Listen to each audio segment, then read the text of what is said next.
Alright, so we're checking out the Aquilla 7 from STPHOBBY. This is a company that's affiliated with Rush FPV, and it has Rush FPV electronics, and we'll talk about that here in a second. The frame here is kind of a, I don't know, traditional style 7-inch FPV frame here, obviously for long range FPV. And we got your pretty standard and dead cat style frame here. You know, with the longer arms in the back, and basically to push the camera forward here. And this kind of reminds me a lot of the Recon 7 that I reviewed maybe like a year ago. This is, you know, nothing really that unique about this frame. Yeah, this sort of style has been around for quite a while, but it's a nice clean build, nice clean setup. Really, it's kind of almost it's not necessarily a squished top deck here, but it's very tight between, there's not much space there between the top plate and the stack there. So the stack here is the Rush FPV parts, the Blade F722. This is the digital version. Obviously this is DJI with the full-size air unit. I believe a Vista version is available as well with a different camera. This one comes with the OG DJI camera, so it's pretty old. Not a lot of those around anymore. We have the Blade Sports 50 amp 4-in-1 ESC here, and that does, I think, up to 128 kilohertz. This stack's been around for a couple of years now. I did a review video on the stacks back in December of 2020. I'll link that video in the video description. And also, this stack was featured in their Armor 5 plug-and-play drone. It's a 5-inch freestyle drone that I also reviewed about a year ago. I'll link that video in the video description as well. So it's a good stack. It's very easy to plug in everything. It's got a lot of plugs and stuff. It's very convenient, plug and play. Never had any problems with that stack on any of the builds that I've flown this on, and obviously on this one it flew fine. It's a good stack. Rush FPV makes pretty good stuff. The frame here, back to the frame again. The only thing that is lacking is the arms. 5mm thick arms, not 6mm thick. So most 7-inch frames nowadays come with 6mm thick arms, which are going to be heavier. So this is going to be a lighter set. This is around 580 grams here as you're looking at it with the full-size air unit. I believe the Recon 7, which came with the Vista, which is lighter, was around the same weight, but I think they came with 6mm arms. And then the Chimera 7 also comes with 6mm arms. So probably not going to matter too much unless you're crashing it a lot, which hopefully you're not. This is not really meant for racing or freestyle. It does matter a little bit in terms of vibrations, but this frame does seem to be stiff enough where it's not, I didn't experience any vibrations because the arms were too skinny or too thin. Maybe because of the way the bottom section is designed here, and there's a TPU part there, as you can see right there, that's between the arms, and that might be helping in terms of the dampening the vibrations. I'm not 100% sure how this design works. I haven't taken the frame apart, but I'll show you a picture of what that looks like on their product page. Honestly, I'm not sure if it makes that much of a difference unless you're really flying this super hard and aggressive. I wasn't, and it seemed to have no vibrations at all, at least that I could tell. And I got pretty good video footage and also HD footage from the DJI Action 2. I was on top. The rest of the frame here, pretty standard. So top plate, 2mm thick. There's a bottom plate. This is obviously staggered here. This bottom plate is 2mm thick, and then the sandwich plate, which extends to the back, is 3mm thick.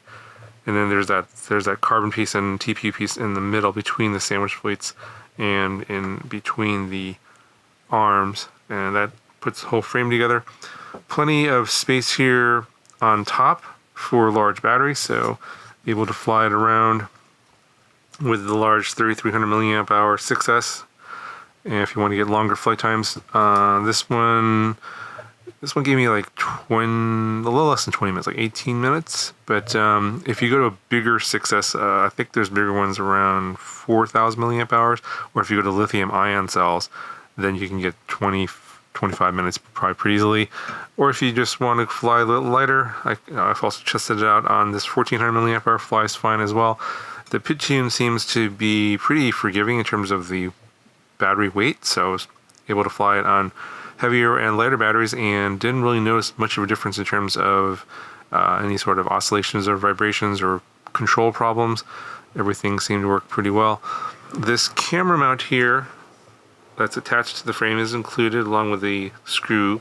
This part here is something I put together, and obviously you can put a full-size GoPro on here if you're wondering, oh, can you put a full-size Hero 1011, the 7-inch can handle weight no problem, but I decided to go with the Action 2 in this case, and I will have a video on the Action 2 later.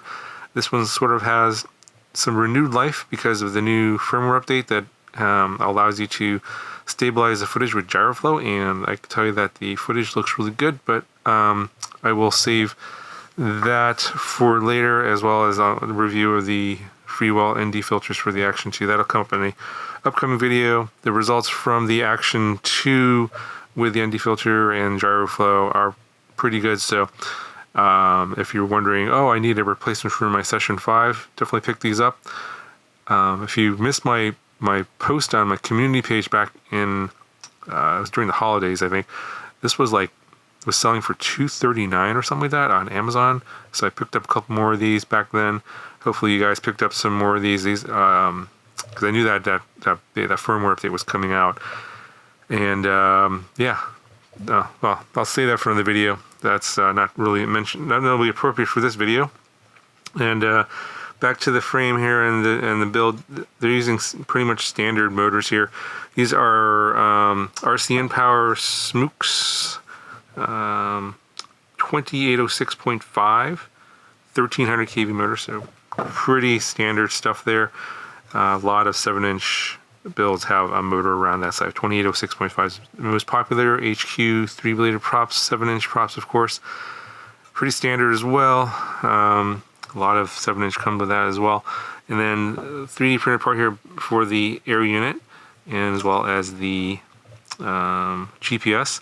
Not sure which model GPS that is, but it does seem to pick up satellites fairly quickly. And it didn't have any issues with that.